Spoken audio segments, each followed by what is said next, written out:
Why did Bob Kuhn, Harley Brown, Howard Terpning, Tom Hill, Don Crowley, Ken Riley, and Duane Bryers all moved to Tucson after successful careers as top-level illustrators to pursue their next careers as fine art painters?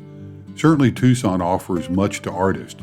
Year-round climate and quality of life rank high, but perhaps artists are more drawn to Tucson for its other, more ephemeral qualities. South of France quality of light, sunsets, wildlife, mountains, and all the unique plants of the lush northern desert. Surely, even the classic image of the West is part of all artists' imaginations. In the late 1950s, Duane "Dick" Bryers moved to Tucson, and the rest of the yet-to-be-named group followed over the next few decades. They had remarkably similar backgrounds. All, except for Canadian Harley Brown, served in the military and became skilled illustrators with major outlets. Howard Terpning was a World War II Marine Corps artist. Duane Bryers painted pictures on the noses of bombers. Tom Hill created training materials for soldiers in Hawaii. Don Crowley, Bob Kuhn, and Ken Riley served in the Merchant Marine. Only Duane Bryers was self-taught. The others were formally trained at top-tier art schools. Harley, much younger than the rest, born in 1939, was raised in Canada and studied in England. Once here, they found the impressive beauty of Tucson, complemented by a tradition of artistic support. The longtime successful gallery, Settlers West, run by Stuart Johnson, patrons Jack and Aileen Goodman, the organizations, Tucson Museum of Art, the Mountain Oyster Club, and the Friends of Western Art, all supported and promoted artists, allowing them the space to find their voices as fine art painters. Artists were all represented by Stuart Johnson at Settlers West, and many had known one another in previous places. Mutual respect and the ability to just have fun together nurtured their friendship for the better part of 20 years. In the late 1990s, Jack Goodman and Robert Yassin from the Tucson Museum of Art had an idea for an exhibition in the new Goodman Pavilion of Western Art. In the best traditions of the Taos 6 and the Dallas 9, the moniker the Tucson 7 was devised. Jack identified and urged the artists to participate. The rest is history. The exhibition was a success, and later in 1997, the Friends of Western Art underwrote a series of interviews of these exceptional artists and equally exceptional men. These interviews, conducted by Michael Ewing and Sandra Maxfield, are the foundation of the program tonight. We will hear the words of Duane Bryers and Howard Terpning introducing their friends, and the artists themselves remembering their earliest artistic memories and explaining some of the techniques that have separated them from their contemporaries. In Howard Terpning's words, I'm influenced by the freshness of Tom's watercolors, the sensitivity of Don's precision, and Ken's great sense of design and color. Harley's enthusiasm, humor, and spontaneity come out in his work. You can't help being drawn to him. And Bob Kuhn is the greatest wildlife painter there is. He brings such integrity to everything he does. Now, let's meet them. Tom and I have been friends since we met in 1951 in Chicago, where he was the featured artist for the Chicago Tribune. Our friendship continued throughout our shared studio days in New York City, where we both pursued commercial art careers. Today, he enjoys the spectacular new home he designed and built in the foothills overlooking Tubac. Tom is a great architect and has designed and built at least 5 of his own homes. He is not only one of our most accomplished watercolorists, with workshops around the world and 3 books to his credit, but a great storyteller as well. He's a masterly and meticulous painter with a polished tabouret and every brush in its place, all of which no doubt contribute to the pristine purity of his colorful scenes of Mexican marketplaces and cathedrals.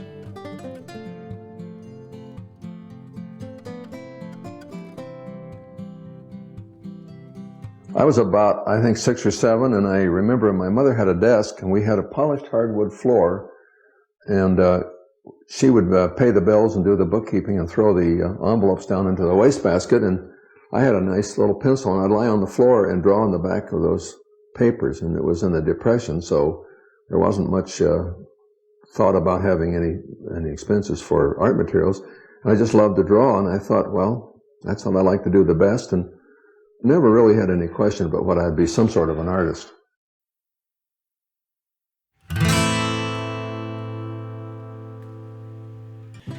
Don't let Don's cool, laid-back look mislead you. Behind those tight lips and squinty eyes lies a deep and devastating whip. Avoid, if you possibly can, getting to know him too well. Whether you are the recipient of his well-aimed missiles or not, he is always falling down funny. He's been particularly hard on me. Always impeccably attired, he moves among us, but seems to be from another era. His intriguing home reflects his capriciousness, including his outstanding collections of Art Deco mementos from the 1920s and 30s. His messy but fascinating studio is another story. That's where he's grim and intensely focused on creating his striking but super real paintings, mostly of Apache Indians in their colorful beaded garments. His meticulous craftsmanship boggles my mind.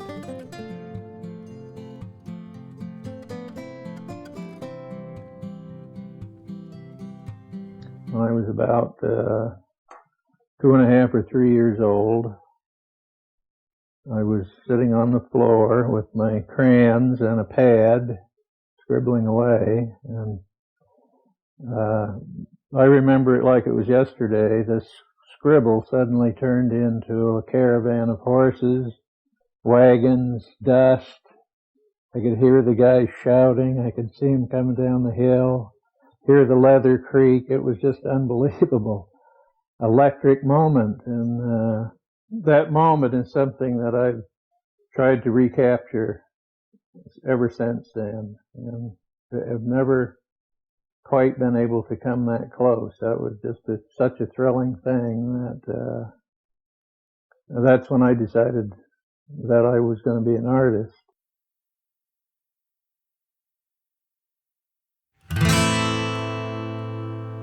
After 30 years on their lovely Connecticut farm and a number of years wintering in Tucson, Bob and wife Libby are the most recent to take up permanent residence here. He's considered by many to be America's finest animal artist. With sketchpad and camera, he's made dozens of research trips to Africa and elsewhere, and has developed a distinctive style that can be spotted a mile away. After nearly a lifetime of critical observation, he has an uncanny understanding of the habits and attitudes of wild animals, and some authorities believe he actually thinks like one. Bob is easygoing, but strong opinions on art and other subjects lurk behind that smiling face, surfacing only when provoked or when the occasion calls for it. He carries no soapbox. I mean, I never really thought about doing anything else. I started very, very young from what my parents told me, and as much as I recollect, when I was a little kid, illustrations were at their very peak. I mean, many, many more magazines than we have today, all of them lavishly illustrated, and when I started showing a little interest in art, what I looked at were the magazines. But I have the same background, actually, as all the other people that you'll be talking to, because we all started out as illustrators.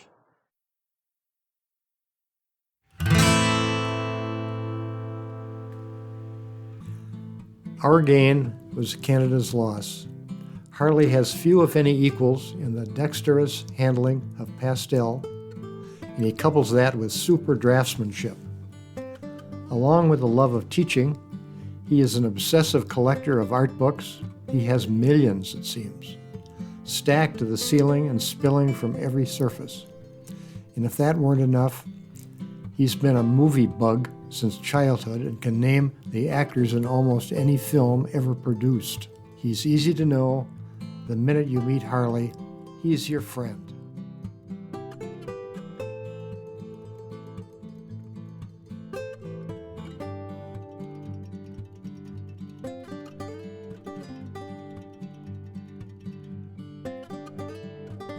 was a kid, 7 years old, and I remember the very moment that it happened when my dad showed me a drawing, and which I've kept, a drawing of a actor, side view, and I looked at it, and I can remember as if it happened seconds ago. I said to myself at that moment, this is what I want to do for the rest of my life. And from that moment on, that's all I could do was draw.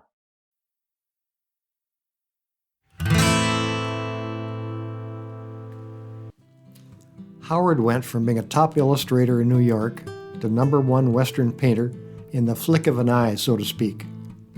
Study any major painting by Howard, and you'll find all the essential ingredients of a master work. His paintings of the Plains Indians are thoroughly researched through books, museum artifacts, and on-site observations. No flight of fancy here. Howard is a very modest and private kind of guy, genial and warm, and fiercely dedicated to his work. He does smile and laugh a lot, especially during our trip to Russia, where he was at the mercy of Harley and Don. The Terpnings arrived in Tucson 20 years ago, and their gracious home has since undergone numerous expansions, the latest being a new studio. There will be a party soon.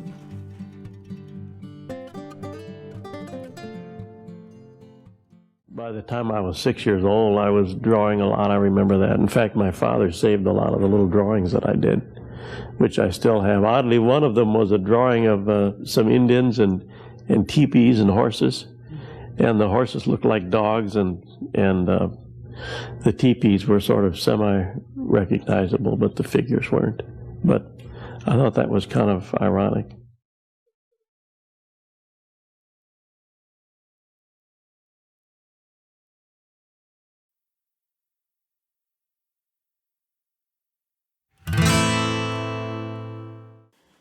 There's not one among us who wouldn't sell his soul for Ken's magic sense of color and design. In the old New York days, every illustrator eagerly looked forward to Ken's latest work in the Saturday Evening Post. And so it goes today with his elegant paintings of the Mandan Indians and other historical subjects.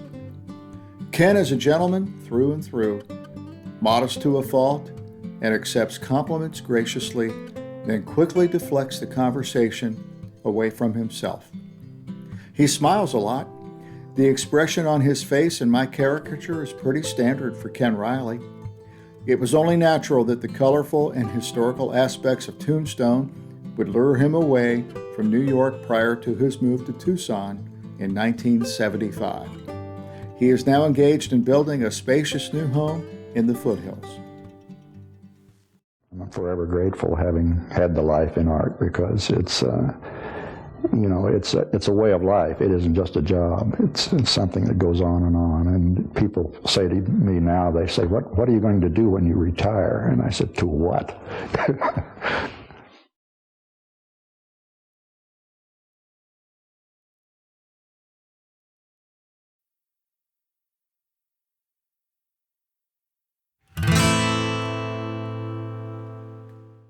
Bryers, who died in 2012, was born in the Upper Peninsula of Michigan and raised on a farm in northern Minnesota. By looking at how to draw books, a correspondence course, and studying the works of master painters, Bryers taught himself how to draw. But once World War II began, Bryers enrolled in aviation mechanics school with the U.S. Army Air Force. Flight crews hired him to paint pinups on their airplanes, paying him $4 per plane. After the war, Bryers returned to New York City, where he worked as a commercial artist and created his most famous pinup cartoon, Hilda, an ample-proportioned, playful, red-headed, often clumsy, usually scantily clothed pinup young woman. Hilda resonated with people, and Bryers ended up with a 36-year relationship. Leaving commercial illustration behind, Bryers moved during the late 1950s to Tucson, Arizona, and launched his other well-known venture, painting scenes of Americana, particularly with a Western theme. Many of these oil paintings depicted cowboys in the Southwest.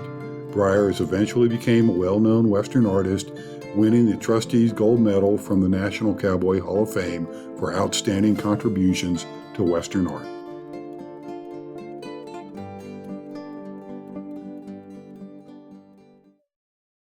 I liked to draw when I was little, but I didn't say to myself, okay, now I'm going to work hard to become an artist. I couldn't help it. I was always drawing. When I was starting at the age of 14 and 15, I never ever was without a sketchbook, and I sketched everything. I'd sit in the car on Main Street, and I'd watch people walk by, and I'd have my sketchbook, and I would sketch. I was never ever without a sketch pad, so I learned to draw by myself. While the artist's journey stories we just heard are common among artists, what is not common is how the Tucson 7 mastered their crafts and were moved to inspired greatness. Let's hear them explain composition, color theory, and movement.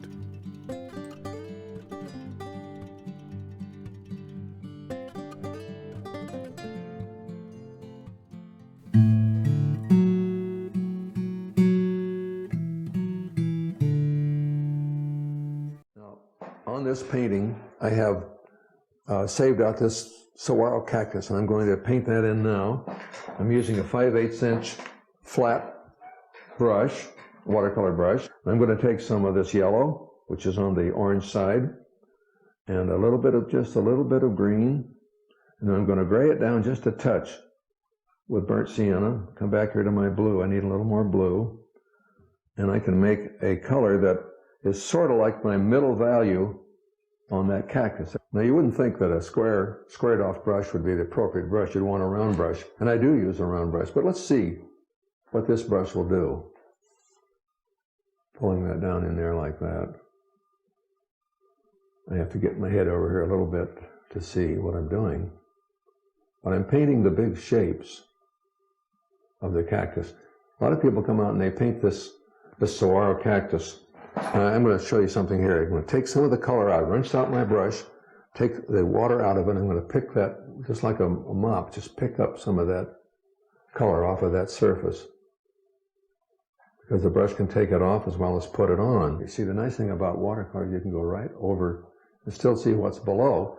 I'm going to lighten that up just a little in there for a reflected light bouncing in, and I'm going to put some warm in here, which is actually an orange red, which is the complement or the opposite of the green, and that'll be from the bounce light coming up of the colors that are bouncing up off the soil.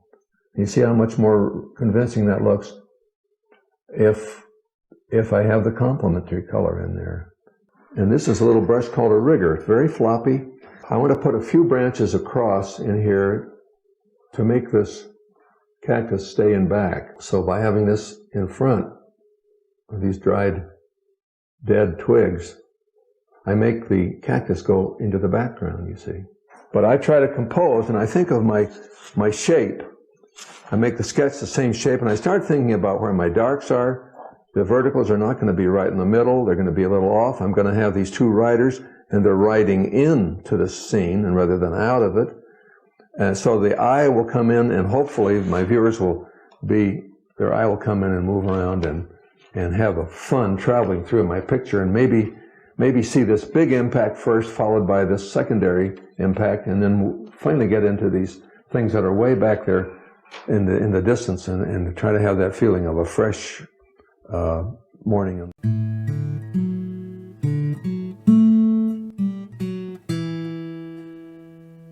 My composition arrangements I tried to keep fairly simple, and in this case it's fairly obvious that everything in here is leading up to this central girl here, and this is called a prayer to the morning sun. Everything's kind of climaxing in there, and as you get into the background, objects get smaller, and you begin to introduce cooler colors to make the background recede and keep your warm colors and most of your texture in the foreground. It really is not a conscious thing that you're thinking about every aspect of this as it was, like it was a formula or something. Each painting is different, and sometimes I'll do things intuitively that I haven't even realized I've done, and they've worked out pretty good. And sometimes they're just total disasters. So each painting is a challenge, and you don't really know whether you've succeeded until it attracts somebody enough that they write out a check for it. So then you think, well, I must have done pretty good on that one, because somebody responded to it. I no longer feel that you're cheating if you don't finish everything. If I painted all those rocks back there individually, that you just wouldn't know what to look at. And also, I got involved in the little swatches of color, sort of impressionistic color, that really don't describe anything specific, but when you get back, they become foliage and rocks, and also the softness. I feel gives it some depth that it wouldn't have otherwise. It would have a whole different look to it if I had finished everything like it's finished in the foreground.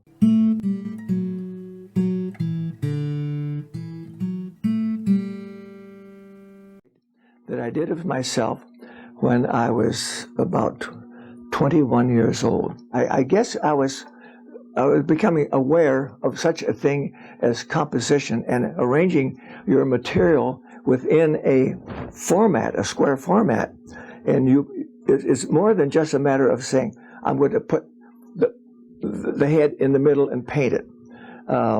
You develop a sense of design, and the book down here functions simply as a design element.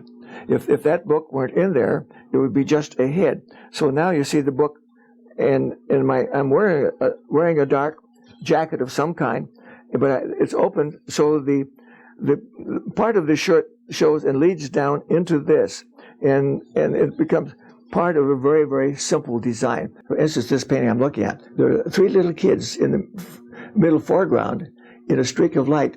They're walking home, and the little boy is playing with his dog, and the dog is jumping up after a stick. Well, that developed after I was into the painting. This element right in here, it was an example of, well, what can I put in here that would be of human interest? And that's all it is. But it adds a little human interest to the painting, but it doesn't make the painting more aesthetic. I hope this is one of the most complicated, I would say complicated designs. Everything in here takes its place. Even this little figure here. I didn't put it right there. That's in the that would be in the middle between here and there.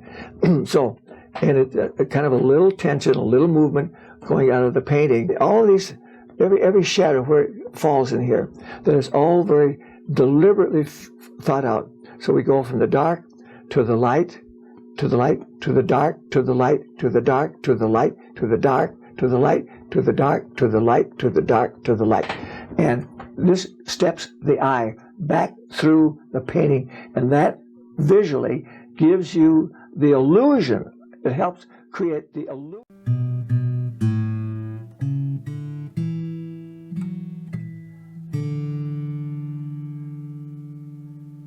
My subject then and now has always been animals, for no particular reason except that I enjoyed painting them. I felt I had a little empathy toward them.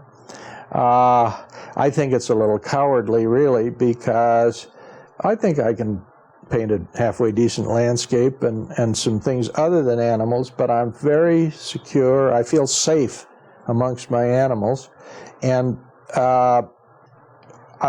as I grow older, I feel like I might be the big guy on the block in my little pond, rather than one of 100 really good landscape painters, for instance.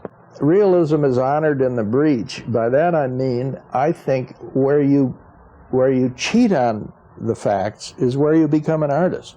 One of the little devices that I frequently use is kind of a little rather casual, it seems, application of a wolf pencil, which is a carbon pencil, simply to sort of emphasize hair textures. I don't like to overdo it, but there are times when just a little sense of the roughness of the hair is all you need, and rather than take a tiny little brush, which I don't own, and going picky, to me it has a little more spontaneity if you just simply take this charcoal thing and make your little accents.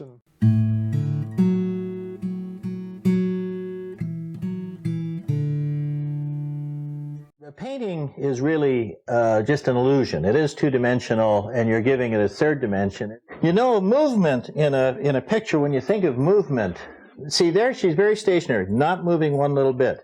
But you can make a painting move by having diagonals in it, such like this. Here's opposing diagonals, coming that way, going up that way. It's also interesting when you talk about contrast. I think contrast is one of the most important things in art, and oftentimes you'll put the darkest dark against the lightest light, because the eye will go to that area. If you soften an edge, the eye doesn't go to that edge. The eye always goes to the edge that is the crispest. Edges, incidentally, in shadows should be softened. Many artists will do sharp edges in shadows. There's three important things to remember about a shadow. Should not have strong color, it should not have sharp edges, and it should not have texture. And lost edges are wonderful. For instance, here you can see the lost edge of the hat against the shoulder, her dark shoulder. That's lost and more diffused. But the mind's eye of the viewer, no matter how unsophisticated, understands that the brim of the hat goes around there and the shoulder goes there. They don't have to be told that. It's all illusion, and that's the beauty of art. The artist edits.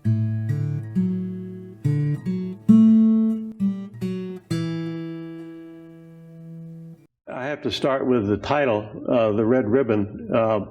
That's the whole point of the story. I wanted to get a feeling of motion, and as if this horse and rider were moving forward and quickly stopped because he saw this red ribbon or piece of red calico caught on a branch, and of course was immediately wondering what it might be. So that's the story.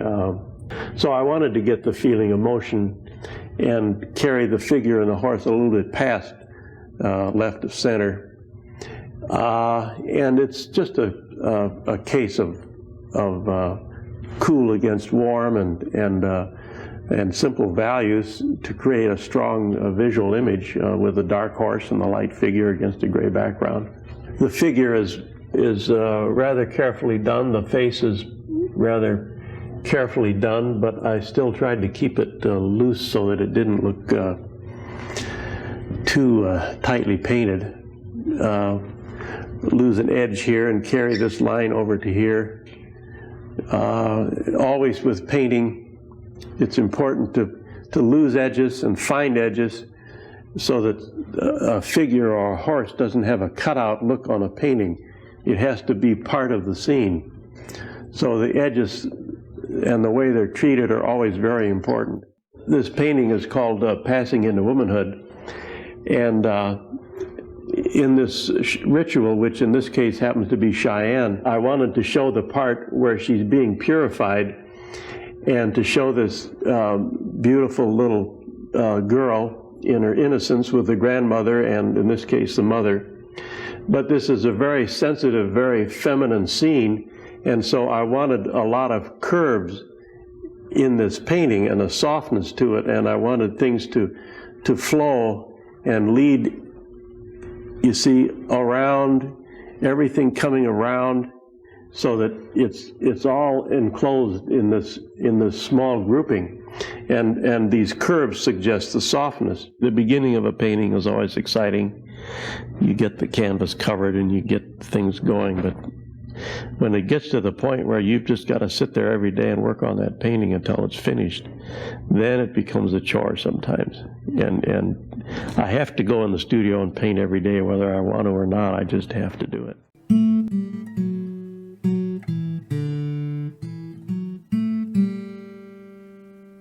The title of this is Winter Solstice, and I wanted to, it's a snow picture, but at the same time I wanted to create a feeling warm quality to the painting, so that I chose to use this combination of a cool red and a warm orange type of color to be the dominant feature in the painting. When you get into this large format, you almost have to have something that's going to stand by itself, or you might as well forget it. In designing it, became concerned with the big overall shape of tying the horse and the figure and the shield and everything into one big unit, and then breaking it up into smaller circular type movements within the big piece. Starting with this figure with the blowing robe, it was almost a triangle in itself, and then it created such a thrust upward that you had to balance it with the cross lines going in the background as secondary lines, but still balancing this tremendous upthrust that you're getting. So it became almost fighting within itself, because you're creating two different opposites. And then I start trying to introduce circular and curve movements to try and balance out the tremendous vertical and horizontal thrust that you're getting in a painting like this. And started working with the color in terms of trying to get something that would give it warmth, give it a little bit different sense of color, rather than the usual blue sky, blue river sort of thing. And that's why I really settled on this color arrangement.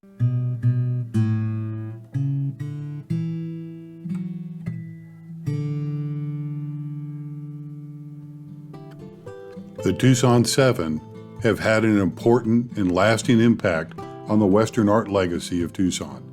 They cemented Tucson in the center of Western art in America. Their excellence and commercial success continues to be appreciated to this day, and our current group of artists, collectors, galleries, and institutions are enriched by their work. Perhaps a new generation of artists and promoters will one day replace them. But until then, it is our responsibility to nourish their contributions to our experiences.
This is down in Oaxaca, Mexico.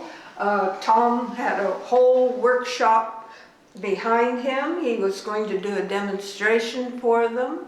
He sat down and did a little sketch on a little tiny sketchbook, and then he just started sketching on his watercolor paper.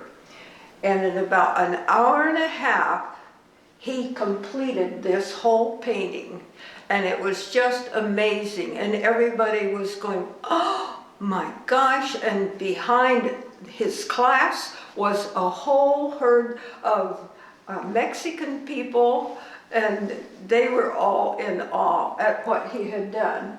And when he got up, they all started clapping. And I was very proud of it.